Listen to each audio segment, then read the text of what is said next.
ವಿರಾಮದ ನಂತರ ಜಾತಕ ಫಲ ಕಾರ್ಯಕ್ರಮಕ್ಕೆ ಮತ್ತೊಮ್ಮೆ ಸ್ವಾಗತ. ಶಾಸ್ತ್ರಿಗಳೇ, ಇನ್ನುಳಿದ ರಾಶಿಗಳ ಫಲಾಫಲ ಇವತ್ತು ಯಾವ ರೀತಿಯಾಗಿದೆ? ಇನ್ನು ತುಲಾರಾಶಿಯವರಿಗೆ ದಿವಸ ವೃತ್ತಿಯಲ್ಲಿ ಸಹಕಾರ ಸಿಗುತ್ತೆ. ತುಂಬ ಆತ್ಮೀಯರು ನಿಮಗೆ ತುಂಬ ಸಹಾಯ ಮಾಡ್ತಾರೆ ವೃತ್ತಿಯಲ್ಲಿ ದಿವಸ. ನಿಮ್ಮ ರಾಶಿಯಿಂದ ವ್ಯಯದಲ್ಲಿರ್ತಕ್ಕಂಥ ಮಂದಿ ಅನಗತ್ಯ ವ್ಯಯವನ್ನು ಸೂಚಿಸುತ್ತಾ ಇದೆ. ಕಾಲಿಗೆ ಪೆಟ್ಟು ಬೀಳೋ ಸಾಧ್ಯತೆ ಹೆಚ್ಚಾಗಿದೆ, ಸ್ವಲ್ಪ ಹುಷಾರಾಗಿ ಓಡಾಡಿ. ಇನ್ನು ಈ ದಿವಸ ಸಂಗಾತಿಯಲ್ಲಿ ಮನಸ್ತಾಪ ಬಂದು ಸ್ವಲ್ಪ ದೂರ ಅಂತರ ಕಾಯ್ದುಕೊಳ್ಳೋ ಪರಿಸ್ಥಿತಿ ಕೂಡ ಬರುತ್ತೆ. ಈ ದಿವಸ ಸ್ವಲ್ಪ ಅನಾನುಕೂಲ ಹೆಚ್ಚು. ಕೆಲಸದಲ್ಲಿ ಸ್ವಲ್ಪ ಪರವಾಗಿಲ್ಲ ಅನ್ನೋದು ಬಿಟ್ಟರೆ ಉಳಿದ ಹಾಗೆಲ್ಲ ತೊಡಕಿದೆ. ಈ ದಿವಸ ತಪ್ಪದೆ ನೀವು ಲಲಿತಾ ಸಹಸ್ರನಾಮ ತಪ್ಪದೆ ಹೇಳ್ಕೊಳ್ಳಿ. ಇನ್ನು ವೃಶ್ಚಿಕ ರಾಶಿಯವರಿಗೆ ದಿವಸ ಸಹೋದರ ಸಹಕಾರ ತುಂಬ ಚೆನ್ನಾಗಿದೆ. ಈ ದಿವಸ ವೃತ್ತಿಯಲ್ಲೂ ಅನುಕೂಲ ಸೂಚಿಸ್ತಾ ಇದೆ. ವ್ಯವಹಾರಗಳಲ್ಲಿ ಲಾಭ ಕಾಣಲಿಕ್ಕೆ ಅವಕಾಶ ಇದೆ. ಹಿರಿಯರಿಂದ ಒಳ್ಳೆಯ ವರ್ತಮಾನ ಬರುತ್ತೆ, ಒಳ್ಳೆಯ ಸುದ್ದಿ ಬರುತ್ತೆ ಈ ದಿವಸ, ಅಥವಾ ಒಂದು ಸಂದೇಶವೂ ಬರಬಹುದು. ಒಳ್ಳೆಯ ರೀತಿಯಲ್ಲಿ ಅನುಕೂಲ ಉಂಟಾಗುತ್ತೆ. ಹೆಚ್ಚಿನ ಅನುಕೂಲ ಇದೆ, ಆತಂಕ ಬೇಡ. ಪ್ರಾರ್ಥನೆ ಈ ದಿವಸ ನೋಡಿ, ನಿಮ್ಮ ಇಷ್ಟ ದೇವತಾ ಪ್ರಾರ್ಥನೆ ಅಥವಾ ನರಸಿಂಹ ಪ್ರಾರ್ಥನೆ ಅನುಕೂಲ ಆಗುತ್ತೆ. ಇನ್ನು ಧನುರಾಶಿಯವರಿಗೆ ದಿವಸ ವೃತ್ತಿಯಲ್ಲಿ ಸ್ವಲ್ಪ ಕಿರಿಕಿರಿ ಇದೆ, ಸಮಾಧಾನ ಇಲ್ಲ. ಆದರೆ ಕುಟುಂಬದಲ್ಲಿ ಸಹಕಾರ ಇದೆ, ಅನ್ನ ಸಮೃದ್ಧಿ ಚೆನ್ನಾಗಿದೆ ಈ ದಿವಸ.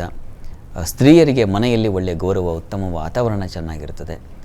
ಈ ಉಪನ್ಯಾಸಕರಿಗೆ, ಅದರಲ್ಲೂ ಸ್ತ್ರೀಯರಿಗೆ ಬರವಣಿಗೆ, ಉಪನ್ಯಾಸ ಇಂಥ ಕೆಲಸಗಳಲ್ಲಿರೋರಿಗೆ ತುಂಬ ಚೆನ್ನಾಗಿದೆ. ಇನ್ನು ನಿಮ್ಮ ರಾಶಿಯಿಂದ ಗುರು ಷಷ್ಠದಲ್ಲಿದ್ದಾನೆ. ಇದು ಕಾರಣದಿಂದಾಗಿ ಆರೋಗ್ಯದಲ್ಲಿ ಸ್ವಲ್ಪ ತೊಡಕಿರುತ್ತದೆ. ಹೀಗಾಗಿ ಒಂದು ಅವರೇ ಹಾಗೂ ಕಡಲೆ ಧಾನ್ಯವನ್ನು ಗುರು ಸನ್ನಿಧಾನಕ್ಕೆ ಅಥವಾ ದತ್ತಾತ್ರೇಯ ಸನ್ನಿಧಾನಕ್ಕೆ ಕೊಟ್ಟು ಬನ್ನಿ, ಅನುಕೂಲ ಆಗುತ್ತೆ. ಇನ್ನು ಮಕರ ರಾಶಿಯವರಿಗೆ ದಿವಸ ವೃತ್ತಿಯಲ್ಲಿ ಪರವಾಗಿಲ್ಲ, ಸಮಾಧಾನದ ಫಲ. ಸಂಗಾತಿಯಿಂದ ತುಂಬ ಸಹಕಾರ ಇದೆ. ವ್ಯಾಪಾರಿಗಳಿಗೆ ಹೆಚ್ಚಿನ ಅನುಕೂಲ ಸೂಚಿಸ್ತಾ ಇದೆ. ವಿದೇಶ ಪ್ರಯಾಣ ತುಂಬ ಚೆನ್ನಾಗಿರ್ತದೆ, ಅನುಕೂಲವೂ ಇದೆ. ಆದರೆ ಈ ದಿವಸ ನೋಡಿ, ನಿಮ್ಮ ತಪಸ್ಸು ಅಂದರೆ ಯಾವುದೋ ಒಂದು ಕಾನ್ಸಂಟ್ರೇಷನ್ ಹಾಳಾಗೋ ಸಾಧ್ಯತೆ, ಯಾವುದೋ ಒಂದು ಗಂಭೀರವಾದ ಆಲೋಚನೆ ಚಿಂತನೆ ಮಾಡ್ತಾಯಿದ್ರೆ ಅದಕ್ಕೆ ವಿಘ್ನ ಬರುತ್ತೆ. ವಿಷ್ಣು ಸಹಸ್ರನಾಮ ಹೇಳ್ಕೊಳ್ಳಿ, ತುಂಬ ಅನುಕೂಲ ಆಗುತ್ತೆ.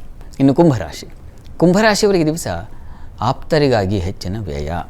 ಸ್ತ್ರೀಯರಿಗೆ ಈ ದಿವಸ ಮನಸ್ಸಿಗೆ ನೋವು, ವ್ಯಥೆ, ಸಂಕಟ. ಮುಖ್ಯವಾಗಿ ಈ ದಿವಸ ವಸ್ತು ಕಳುವಾಗ್ತಕ್ಕಂಥ ಸಾಧ್ಯತೆ ಅದನ್ನು ಸೂಚಿಸ್ತಾ ಇದೆ, ಹುಷಾರಾಗಿರಿ. ಇನ್ನು ಈ ದಿವಸ ಬಂಧು ಮಿತ್ರರಲ್ಲಿ ಅಷ್ಟೇನೂ ಸಮಾಧಾನ ಇಲ್ಲ. ಏನೋ ಒಂದು ಮುಖ್ಯವಾದ ವಿಚಾರ ಮಾತಾಡೋಣ ಅಂದರೆ ಅವರ ಸಹಕಾರ ಇರೋದಿಲ್ಲ. ಹೀಗಾಗಿ ಸ್ವಲ್ಪ ಅಸಮಾಧಾನವೇ ಹೆಚ್ಚಾಗಿದೆ. ಈ ದಿವಸ ತಪ್ಪದೆ ನೀವು ಕೂಡ ಲಲಿತಾ ಸಹಸ್ರನಾಮ ಕೇಳಿಸ್ಕೊಂಡ್ರೆ ಬಹಳ ಒಳ್ಳೆಯದು. ಇನ್ನು ಮೀನರಾಶಿಯವರಿಗೆ ದಿವಸ ವೃತ್ತಿಯಲ್ಲಿ ತೊಡಕಿದೆ, ವ್ಯಾಪಾರಿಗಳಿಗೆ ತೊಡಕಿದೆ, ಲಾಭ ಇಲ್ಲ ಅಂದ ಮಕ್ಕಳಿಂದ ನೋಡಿ ಒಂದು ಒಳ್ಳೆಯ ಲಾಭ ನಿರೀಕ್ಷೆ ಮಾಡಬಹುದು. ಮಕ್ಕಳ ವಿಚಾರದಲ್ಲಿ ಒಂದು ಸಮಾಧಾನ ಇರುತ್ತೆ, ಅವರಿಂದ ಒಂದು ಉತ್ತಮ ಸಲಹೆ ಸಿಗುತ್ತೆ, ಅವರಿಂದ ಲಾಭವೂ ಸಿಗುತ್ತೆ. ಏನೋ ಒಂದಷ್ಟು ಹಣ ಸಂಪಾದನೆ ಮಾಡಿ ಕೈ ಕೊಡ್ತಾರೆ, ಇಟ್ಕೋ ಸ್ವಲ್ಪ. ಆ ರೀತಿಯ ಒಂದು ಸಮಾಧಾನ ಕಾಣಬಹುದು. ಬಿಟ್ಟರೆ ಉಳಿದಾಗೆಲ್ಲ ಸಂಗಾತಿಯ ಸಹಕಾರ ಇಲ್ಲ, ಮನಸ್ತಾಪ, ವ್ಯಾಪಾರಿಗಳಿಗೆ ತೊಡಕು, ಸ್ವಲ್ಪ ಕ್ಲಿಷ್ಟವಾಗಿದೆ ಇವತ್ತು ವಾತಾವರಣ. ಇದನ್ನು ಎದುರಿಸಬೇಕಾಗಿದ್ದರೆ ನೀವು ತಪ್ಪದೆ ನೀವು ಕೂಡ ವಿಷ್ಣು ಸಹಸ್ರನಾಮ ಹೇಳ್ಕೊಳ್ಳಿ, ತುಂಬ ಅನುಕೂಲ ಆಗುತ್ತೆ. ಈ ದಿವಸ 12 ರಾಶಿಗಳವರು, ರಾಶಿ ಗೊತ್ತಿಲ್ಲ ಅಂತಕ್ಕಂಥವ್ರು ಹೇಳಬಹುದಾದ ಸರಳವಾದ ಮಂತ್ರ ಗಮನಿಸಿ. ಓಂ ಶಾಂಭವ್ಯೈ ನಮಃ. ಈ ಮಂತ್ರ ಹೇಳ್ಕೊಳ್ಳೋದ್ರಿಂದ ಅಮ್ಮನವರ ಕೃಪೆಯಾಗುತ್ತೆ. ಹೇಳಿ. ಸರಿ ಶಾಸ್ತ್ರಿಗಳೇ, ಇವತ್ತಿನ ಸಂಚಿಕೆಯಲ್ಲಿ ಈ ದಿನದ ವಿಶೇಷತೆ ಜೊತೆಗೆ 12 ರಾಶಿಗಳ ಫಲಾಫಲದ ಬಗ್ಗೆ ತಿಳಿಸ್ಕೊಟ್ರಿ. ಹಾಗೆ ನಮ್ಮ ವೀಕ್ಷಕರು ಕಳುಹಿಸಿದಂತಹ ಸಂದೇಶಗಳಿಗೆ ಸಲಹೆ, ಸೂಚನೆ, ಪರಿಹಾರಗಳನ್ನು ಸೂಚಿಸಿದ್ರಿ. ಧನ್ಯವಾದಗಳು. ಸರ್ವೇ ಜನಾಃ ಸುಖಿನೋ ಭವಂತು, ಸಮಸ್ತ ಸನ್ಮಂಗಳಾನಿ ಭವಂತು. ಎಲ್ಲರಿಗೂ ಶುಭವಾಗಲಿ. ವೀಕ್ಷಕರೇ, ಇದಾಗಿತ್ತು ಇವತ್ತಿನ ಜಾತಕ ಫಲ ಕಾರ್ಯಕ್ರಮ. ನೇರ, ದಿಟ್ಟ, ನಿರಂತರ ಸುದ್ದಿಗಾಗಿ ನೋಡ್ತಾ ಇರಿ ಏಷ್ಯಾನೆಟ್ ಸುವರ್ಣ ನ್ಯೂಸ್. ನಮಸ್ಕಾರ.